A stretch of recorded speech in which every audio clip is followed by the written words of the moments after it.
नमस्कार, economy today में आप सभी का स्वागत है। मैं हूं अजय मिश्र। कारोबार जगत की तमाम खबरों पर रहती है हमारी नजर। आपको बताएंगे बाजारों का हाल और क्यों ग्रीन हाइड्रोजन सरकार का नया फोकस है और क्या कुछ बड़े कदम उठाए जा रहे हैं, वो होगा आज का हमारा फोकस। लेकिन सबसे पहले आज की टॉप लाइन्स। प्रधानमंत्री मोदी आज होंगे मध्य प्रदेश में। 17,000 करोड़ रुपए से ज्यादा के विकास प्रोजेक्ट्स की सौगात देंगे। विकसित भारत विकसित मध्य प्रदेश के तहत शुरू होंगी कई परियोजनाएं। विश्व व्यापार संगठन की सदस्यता के लिए 22 देशों ने किया आवेदन। केंद्रीय मंत्री पीयूष गोयल ने कहा, ग्लोबल साउथ के नेता के तौर पर भारत करेगा समर्थन। ब्रिटेन के किंग चार्ल्स तृतीय भारतीय एंटरप्राइजेस के संस्थापक और चेयरमैन सुनील भारती मित्तल को नाइटहुड की उपाधि से करेंगे सम्मानित। मित्तल पहले भारतीय होंगे जिन्हें ब्रिटेन और भारत के बीच कारोबारी संबंधों को मजबूती देने के लिए यह उपाधि दी जाएगी।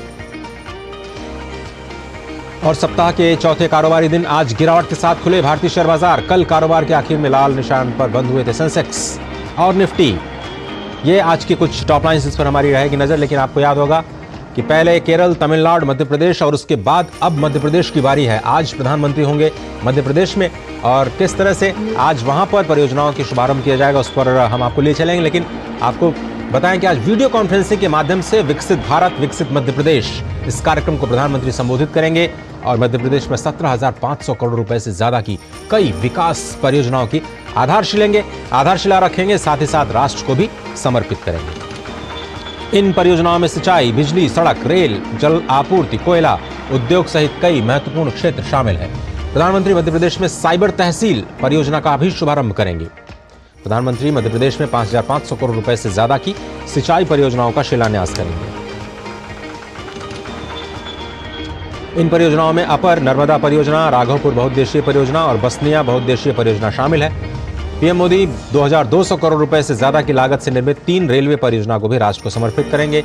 इन परियोजनाओं में वीरांगना लक्ष्मीबाई, झांसी, जखलौन और धौरा आगा सोड़ मार्ग और तीसरी लाइन की परियोजना न्यू समावली जोरा आलापुर रेलवे लाइन में गॉज परिवर्तन की परियोजना और पोवारखेड़ा जुझारपुर रेल लाइन फ्लाईओवर की परियोजना शामिल है। मध्य प्रदेश में औद्योगिक विकास को गति देने के लिए पीएम मोदी पूरे प्रदेश में लगभग 1,000 करोड़ रुपए की कई औद्योगिक परियोजनाओं के भी आधारशिला रखेंगे। इन परियोजनाओं में रतलाम में सबसे बड़ा औद्योगिक पार्क, मुरैना जिले के सीतापुर में मेगा चमड़ा, जूते और सहायक का उपकरण केंद्र, इंदौर में परिधान उद्योग के लिए प्लग एंड प्ले पार्क, औद्योगिक पार्क मंदसौर जक्खा खेड़ी चरण 2 और धार जिले में औद्योगिक पार्क पीथमपुर का उन्नयन परियोजना शामिल है। साथ ही कोयला क्षेत्र की 1,000 करोड़ से ज्यादा की परियोजनाएं आज प्रधानमंत्री समर्पित करेंगे। इसमें Jayant OCP CHP silo, NCL Singrauli और दुजुआ ओसीपी सीएचपी साइलो शामिल हैं। प्रधानमंत्री अमृत 2.0 के तहत लगभग 880 करोड़ रुपए की अलग अलग परियोजनाओं और राज्य भर के कई जिलों में जल आपूर्ति प्रणालियों को बढ़ाने और मजबूत करने की दूसरी कई योजनाओं की आधारशिला रखेंगे। तो आज का दिन मध्य प्रदेश के लिए बहुत इंपॉर्टेंट और उस पर हमारी निगाह रहेगी। भारत में अगले 5 सालों के दौरान 3 करोड़ डॉलर या फिर उससे ज्यादा की संपत्ति वाले जो अति धनाढ्य लोग हैं उनकी संख्या में सबसे ज्यादा तेजी से बढ़ने की उम्मीद है। ये बात वैश्विक real estate consultancy Knight Frank ने द वेल्थ रिपोर्ट 2024 जारी करते हुए कही। नाइट फ्रैंक की रिपोर्ट के मुताबिक 2028 तक देश में धन कुबेरों की संख्या 50% ज्यादा बढ़ेगी, 19,908 हो जाएगी, जो कि 13,263 है। किसी भी देश में अगले 5 सालों में भारत ही एकमात्र ऐसा देश है जहां इतनी बड़ी संख्या में जो सुपर रिच है उनकी संख्या में बढ़ोतरी होने वाली है। रिपोर्ट के मुताबिक भारत के बाद चीन, तुर्की, मलेशिया में धनाढ्यों की तादाद सबसे तेजी से बढ़ेगी। नाइट फ्रैंक में वैश्विक प्रमुख शोध लायम बेली ने भारत में इस बढ़ोतरी की वजह से जीडीपी में भारी बढ़ोतरी को जिम्मेदार बताया है। बेली ने कहा है कि जिस देश को हम अपनी सूची में शामिल करते हैं उसकी जीडीपी वृद्धि में आर्थिक पूर्वानुमानों का उपयोग करते हैं और अभी ऐसा लग रहा है कि अगले 5 सालों में भारत की अर्थव्यवस्था बेहतरीन प्रदर्शन करेगी। धनाढ्य भारतीय भी 2024 में अपनी संपत्ति और बढ़ने को लेकर के आशान्वित है। रिपोर्ट में कहा गया कि 90% भारतीय धन कुबेरों को उम्मीद है कि इस साल उनकी संपत्ति में इजाफा होगा। उनमें से करीब 63% धनाढ्यों को ऐसा लगता है कि उनकी संपत्ति 2024 में 10% से ज्यादा बढ़ेगी। तो आप उस सुपर रिच की सूची में शामिल होंगे या नहीं, ये आपके ऊपर छोड़ते हैं। और आगे बढ़ते हैं रिटेल सेक्टर पर। देश में उपभोग बढ़ने के साथ ही 10 सालों में भारत का रिटेल सेक्टर 9 से 10% की दर से बढ़कर के 2 लाख करोड़ डॉलर तक पहुंचने की उम्मीद है। इसके बाद खुदरा विक्रेताओं के लिए एक बड़ा अवसर होगा। बॉस्टन कंसल्टिंग ग्रुप और भारतीय खुदरा संघ की एक संयुक्त रिपोर्ट आई है जिसमें बताया गया है, यह अनुमान जताया गया है। रिपोर्ट के मुताबिक संगठित खुदरा विक्रेताओं को अपना बेहतर प्रदर्शन आगे भी बनाए रखना होगा। रिटेल सेक्टर ग्रोथ की रफ्तार और आकार को प्रभावित करने वाले महत्वपूर्ण बदलावों से इस वक्त गुजर रहा है। रिपोर्ट में कहा गया है कि इनकम ग्रोथ स्थिर रहने के बीच उपभोक्ता व्यक्तिगत आय को लेकर के आशावादी है। कंज्यूमर तेजी से नए अनुभवों पर खर्च करना चाहते हैं या नए उपायों से ज्यादा बचत करना चाहते हैं। रिपोर्ट में उल्लेख किया गया है कि ई कॉमर्स लगातार बढ़ रहा है। हालांकि फ्रेश जो नए यूजर जोड़ने की गति है इस साल धीमी रही है। बॉस्टन कंसल्टिंग ग्रुप के प्रबंध निदेशक और सीनियर पार्टनर अभीक सिंघी का कहना है कि अगले दशक में भारतीय खुदरा क्षेत्र का आकार दोगुना होकर के 2000 अरब डॉलर तक पहुंच जाएगा। विभिन्न श्रेणियों और प्रारूपों में ऐसे विक्रेता सफल होंगे जिनमें कैश की स्थिति अच्छी होगी। आरएआई के सीईओ कुमार राजगोपालन का कहना है कि व्यक्तिगत ग्राहक अनुभवों पर ध्यान केंद्रित करके और दक्षता के लिए एआई का लाभ उठा करके भारत में खुदरा उद्योग तेजी से बढ़ोतरी दर्ज कर सकता है। भारतीय रिटेल सेक्टर दुनिया में सबसे तेजी से बढ़ते सेक्टर्स में एक है। आय में बढ़ोतरी, शहरीकरण और ई कॉमर्स ने इस रफ्तार दी।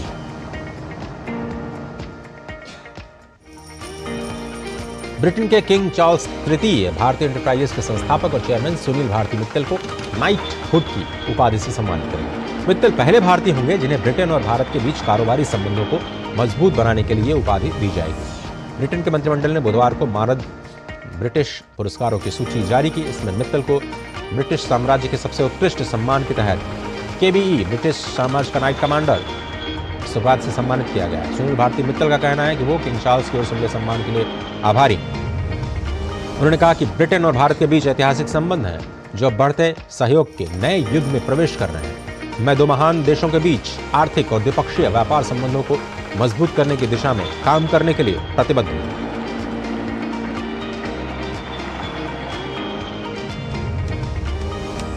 छोटा सा ब्रेक लेते हैं, उसके बाद इकोनॉमी टुडे का सफर लगातार जारी है। कोविड ने हम लोगों को work from home and flexibility दोनों सिखा दी। Handling my job responsibilities and अपना घर। एनपीएस भी इसी तरह फ्लेक्सिबल है। इन्वेस्टमेंट ऐप के थ्रू अपना अकाउंट इजीली ओपन किया और अब उसी ऐप के थ्रू अपना अकाउंट फुल्ली ऑपरेट कर रहा हूँ। कोई रिस्ट्रिक्शन नहीं है, किसी भी समय लॉग इन कर सकता हूँ और अपने इन्वेस्टमेंट की अमाउंट चेंज भी कर सकता हूँ। जितना पॉसिबल होता है उतना अपने इनकम से बचाता हूँ और अपने एनपीएस अकाउंट में इन्वेस्ट करता हूँ। अपने बेहतर कल को सुनिश्चित करने के लिए एनपीएस जरूरी है। मुथूट फाइनेंस भारत का नंबर 1 सबसे भरोसेमंद financial services brand. Gold loan के लिए अभी कॉल करें 1-800-313-1212। यारो, शादी तो मैं प्रीति से ही करूंगा। कॉलेज टॉप करके अच्छी सी नौकरी लूंगा, झट से प्रीति को प्रपोज कर दूंगा और फैमिली हॉलिडे स्पेन में। वाह यार, मैं तेरी प्लानिंग का बड़ा फैन। तू आज ही एसबीआई में अपना सेविंग्स अकाउंट ओपन कर ले और अपने स्पेन हॉलिडे की सेविंग शुरू कर दे। एसबीआई सेविंग्स अकाउंट के साथ पाइए सेफ, सिक्योर, कन्वीनियंट बैंकिंग और ग्रेट कस्टमर सर्विस। एसबीआई, देश का फैन। स्वागत है आप सभी का। आप देख रहे हैं इकोनॉमी टुडे और अब बात करते हैं बाजारों की। गिफ्ट निफ्टी की शुरुआत कैसे हुई थी आपको दिखाते हैं। गिफ्ट निफ्टी में आज जो शुरुआती कारोबार था उसमें नेगेटिव बायस के साथ शुरुआत हुई। 21,924 का स्तर देखा गया। 29 अंक नीचे गिफ्ट निफ्टी की शुरुआत और उसका असर भारतीय शेयर बाजारों पर आज दिखाई दिया। इस ट्रेंड का सेंसेक्स और निफ्टी भी आज गिरावट के साथ कारोबार करते हुए दिखाई दिए। शुरुआती कारोबार में सेंसेक्स 52 अंक नीचे 72,252 के स्तर पर दिखाई दिया। वहीं निफ्टी की अगर हम बात करें तो निफ्टी में भी गिरावट दिखाई दी 24 अंकों की। एग्जैक्ट वही ट्रेंड जो हमें आज देखने को मिला गिफ्ट निफ्टी में। कहां पर ज्यादा खरीदारी है वो आपको बताते हैं। आज के टॉप गेनर्स रिलायंस, कोल इंडिया, अदानी पोर्ट, इंडसइंड बैंक और एसबीआई में आज 0.3 से 1.3% तक की बढ़ोतरी दिखाई दे रही है।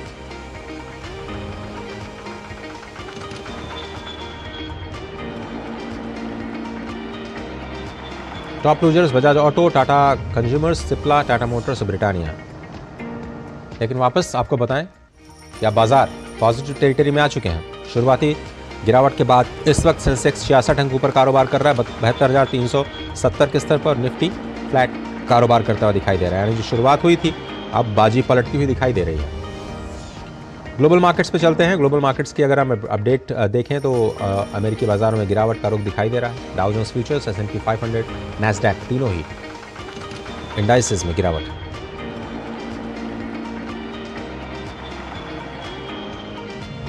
यूरोपीय बाजारों में लंदन के स्टॉक एक्सचेंज FTSE में गिरावट है। फ्रांस CAC में फ्लैट कारोबार। डैक्स में 44 अंकों की बढ़त, जो कि जर्मनी का प्रमुख इंडेक्स है। एशियाई बाजारों का मिला-जुला रुख। जापान के शेयर बाजार निक्की 225 में गिरावट। हैंगसेंग में 133 अंकों की बढ़त और कॉस्पी में 8 अंकों की गिरावट दिखाई दे रही है।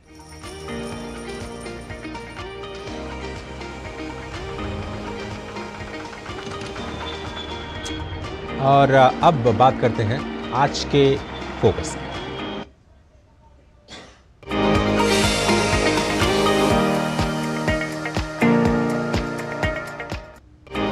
प्रधानमंत्री जब 2 दिनों के दौरे पर तमिलनाडु पहुंचे तो उनका बड़ा फोकस था ग्रीन एनर्जी।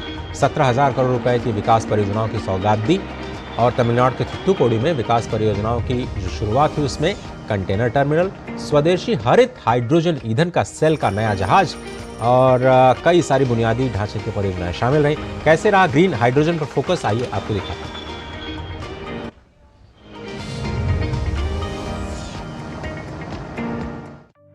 तमिलनाडु के थुत्तुकुडी में प्रधानमंत्री ने 17,300 करोड़ रुपए की विकास परियोजनाओं का शुभारंभ किया। इन परियोजनाओं में सबसे अहम रही VO चिदम्बनार बंदरगाह पर आउटर हार्बर कंटेनर टर्मिनल की आधारशिला।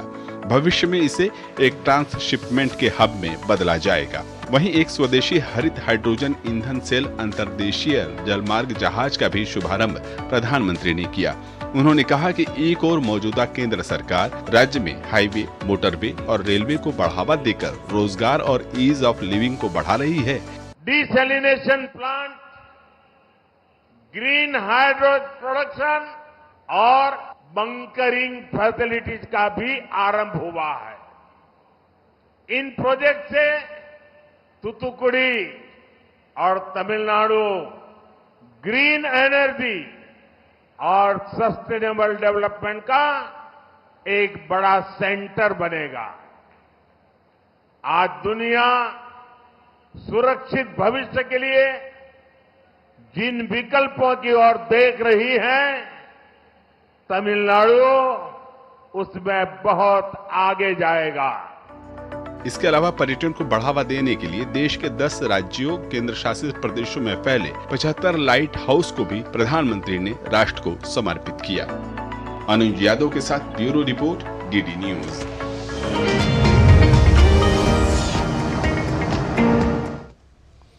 रंजीत गुप्ता जो कि CEO हैं ऑसियोर एनर्जी के, इस वक्त जुड़ रहे हैं। बहुत बहुत धन्यवाद रंजीत, और मुझे उम्मीद है मेरी आवाज आपको मिल रही है। मेरा पहला सवाल यही कि ग्रीन एनर्जी पर इतना जो बड़ा फोकस है सरकार का, उसके वजह क्या है? इतना इंपॉर्टेंट क्यों है पूरी दुनिया के लिए, न केवल भारत के लिए? ग्रीन एनर्जी या ग्रीन हाइड्रोजन इतना इंपॉर्टेंट क्यों है? देखिए, आप देख ही रहे हैं कि क्लाइमेट चेंज दर रोज की रोज आप को सारा जो टेम्परेचर है, हमारे तूफान है और फ्लड्स हैं, हर साल आपको लगता है कि वो पिछले साल से ज्यादा है। और ये सब हो रहा है बिकॉज जो अर्थ का टेम्परेचर है वो रोज हर साल बढ़ रहा है। और एक वायदा था लोगों को, सरकारों का अक्रॉस द वर्ल्ड, कि हम उसको 1.5 डिग्री से कम रखेंगे उस इंक्रीज इन टेम्परेचर को, और वो वादा निभा नहीं पा रही हैं सरकारें। और ऐसा लग रहा है कि टेम्परेचर 1.5 की जगह 2 डिग्री तक बढ़ जाएगा, और जिसकी वजह से बहुत कहर ढह सकता है। आप देख रहे हैं अंटार्कटिका में आइस मेल्ट हो रही है, सारे जो सीज हैं उनका लेवल ऊपर हो रहा है। तो सबको कुछ ना कुछ, सारे देशों को कुछ ना कुछ करना पड़ेगा टू रिवर्स क्लाइमेट चेंज, और उसके लिए ग्रीन एनर्जी का यूज होना बहुत ज्यादा जरूरी है। और भारत में प्रधानमंत्री मोदी जी के आने के बाद पिछले 10 सालों में बहुत इसमें प्रोग्रेस करी है।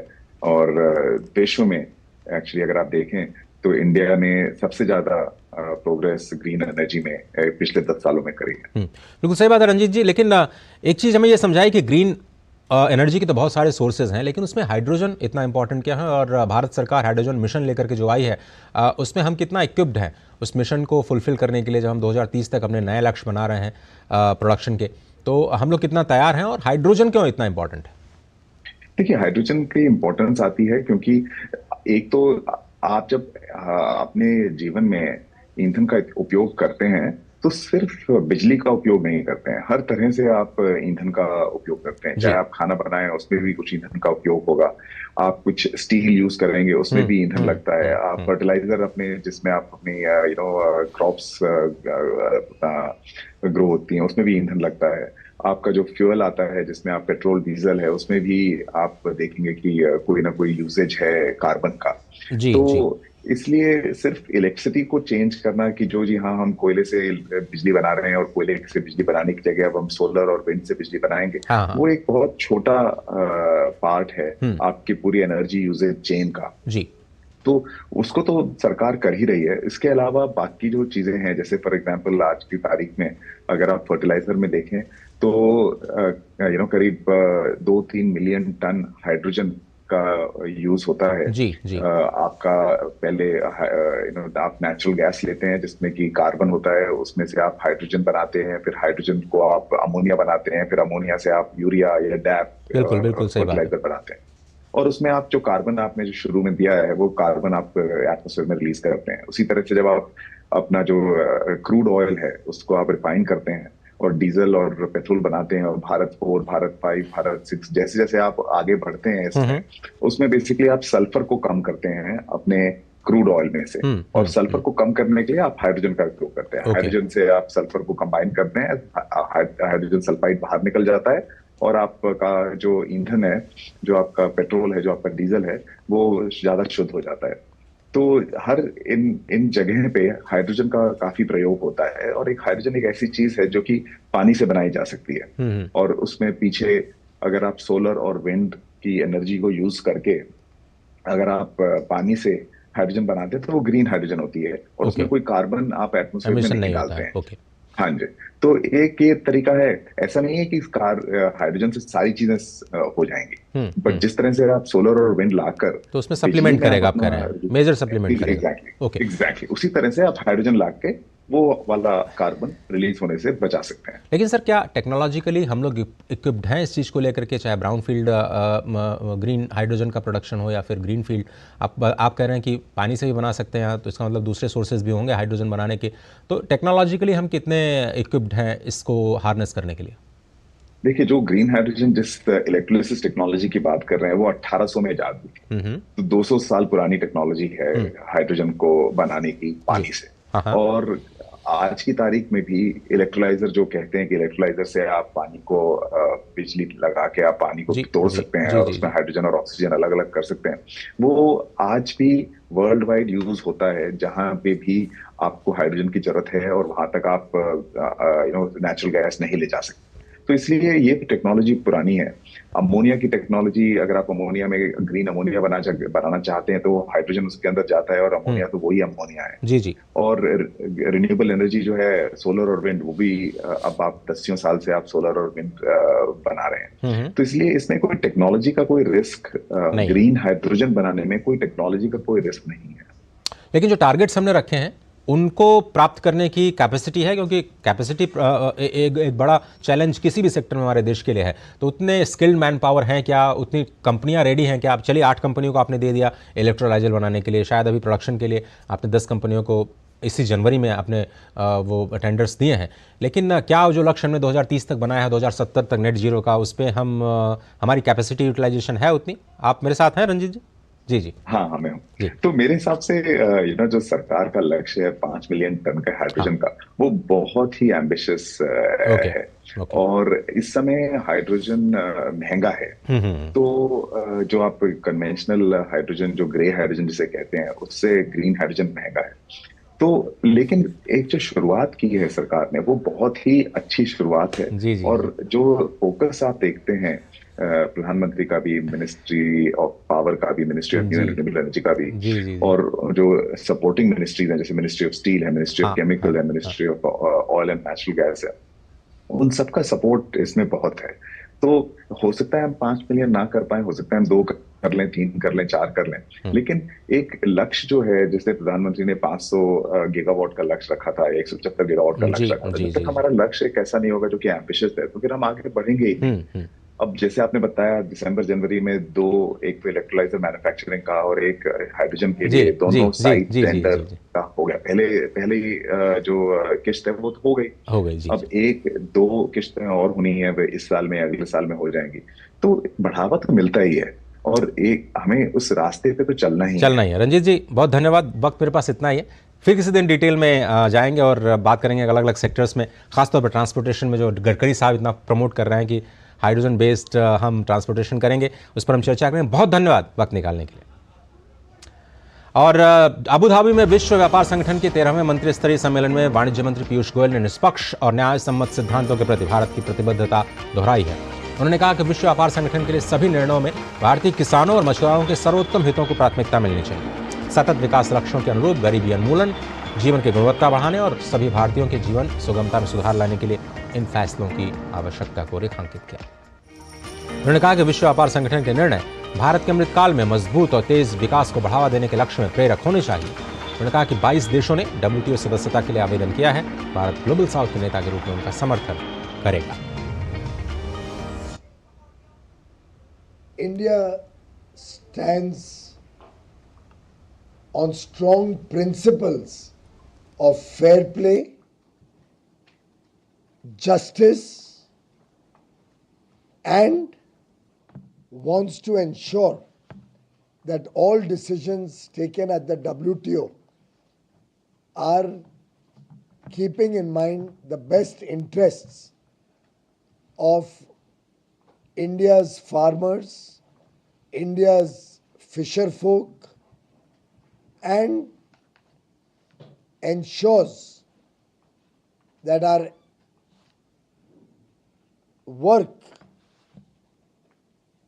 towards meeting the sustainable development goals, strong and speedy growth in our Amrit Kal. और एलन मस्क की स्वामित्व वाली सोशल मीडिया दिग्गज एक्स अब उपयोगकर्ताओं को अपना नंबर दर्ज किए बिना प्लेटफॉर्म पर वीडियो और फोन कॉल करने की अनुमति दे रही है। ये सुविधा पहले केवल एक्स प्रीमियम उपयोगकर्ताओं के लिए उपलब्ध थी, अब सभी उपयोगकर्ताओं के लिए शुरू कर दी गई है। यानी एक्स प्रीमियम सदस्यता खरीदे बिना यूजर्स प्लेटफॉर्म से वीडियो कॉल और फोन कॉल कर सकेंगे। उम्मीद है कि मेटा के व्हाट्सएप जैसी दूसरी कंपनियों के प्रतिद्वंदियों को कड़ी प्रतिस्पर्धा प्रदान करेगी। इसके लिए आपको ये करना होगा कि आपको पहले अपने डीएम यानी डायरेक्ट मैसेजिंग में जाना होगा और कम से कम एक मैसेज करना होगा उस व्यक्ति को जिससे आप कॉल करना चाहते हैं और उसे फॉलो करना है। एक दूसरे को फॉलो करना ज़रूरी है। तो एक्स पर अगर आप एक दूसरे को फॉलो करते हैं तो आप अब ऑडियो और वीडियो कॉल्स बिल्कुल फ्री कर सकते हैं। और अब नजर डालते हैं कारोबार जगत से जुड़ी कुछ और खबरों पर फटाफट अंदाज। केंद्रीय कोयला, खान और संसदीय कार्यमंत्री प्रहलाद जोशी आज महत्वपूर्ण और रणनीतिक खनिज ब्लॉकों की नीलामी के दूसरे चरण का शुभारंभ करेंगे। नीलामी के शुभारंभ कार्यक्रम के दौरान खनन एवं खनिज क्षेत्र के स्टार्टअप कंपनियों को वित्तीय अनुदान के पत्र सौंपे जाएंगे। सरकार ने पिछले 9 साल में लगभग 200 गीगावाट बिजली उत्पादन क्षमता जोड़ी है। केंद्रीय बिजली और नवीन एवं नवीकरणीय ऊर्जा मंत्री आर.के. सिंह ने यह जानकारी देते हुए कहा कि आज भारत बिजली की कमी वाले देश से पर्याप्त बिजली वाला देश बन गया है। सार्वजनिक क्षेत्र की दिग्गज कंपनियों कोल इंडिया लिमिटेड और भारत हेवी इलेक्ट्रिकल्स लिमिटेड ने जॉइंट वेंचर एग्रीमेंट पर हस्ताक्षर किए। जेवी के जरिए कंपनी की योजना सतही कोयला गैसीकरण टेक्नोलॉजी रूट के माध्यम से अमोनियम नाइट्रेट प्लांट स्थापित करने की है। सेबी को जनवरी में निवेशकों की करीब 5,500 शिकायतें मिली हैं, जो दिसंबर में मिली शिकायतों के मुकाबले 80% अधिक हैं। यह आंकड़ा वर्ष 2023 के निचले स्तर से 2 गुना से ज्यादा है। सेबी को फरवरी 2023 में 2,321 शिकायतें मिली थीं, जो अक्टूबर 2021 के बाद सबसे कम थीं। रिलायंस इंडस्ट्रीज और वॉल्ट डिज्नी का मर्जर अब तय हो गया है। इस मर्जर के तहत डिज्नी के भारतीय टीवी और स्ट्रीमिंग मीडिया एसेट्स को रिलायंस की मीडिया कंपनी के साथ मर्ज कर दिया जाएगा। मर्जर के बाद जॉइंट वेंचर की वैल्यूएशन $8.5 अरब यानी करीब 70,352 करोड़ रुपए हो जाएगी। टाटा कैपिटल पहली बार विदेश से रकम जुटाने पर विचार कर रही है और उसे उम्मीद है कि अगले वित्त वर्ष में वह ऑफशोर बॉन्ड या कर्ज के जरिए $75 करोड़ जुटा लेगी। कंपनी के मुख्य वित्त अधिकारी राकेश भाटिया ने कहा कि कंपनी वित्त वर्ष 25 में विदेशी कर्ज या बॉन्ड के जरिए $75 करोड़ जुटाने के लिए कंपनी मार्च के आखिर तक इसके लिए रोड शो शुरू कर सकती है। आरबीआई ने नियमों का उल्लंघन करने पर महाराष्ट्र के जयप्रकाश नारायण नगरी सहकारी बैंक बसमत नगर का लाइसेंस कैंसिल कर दिया है।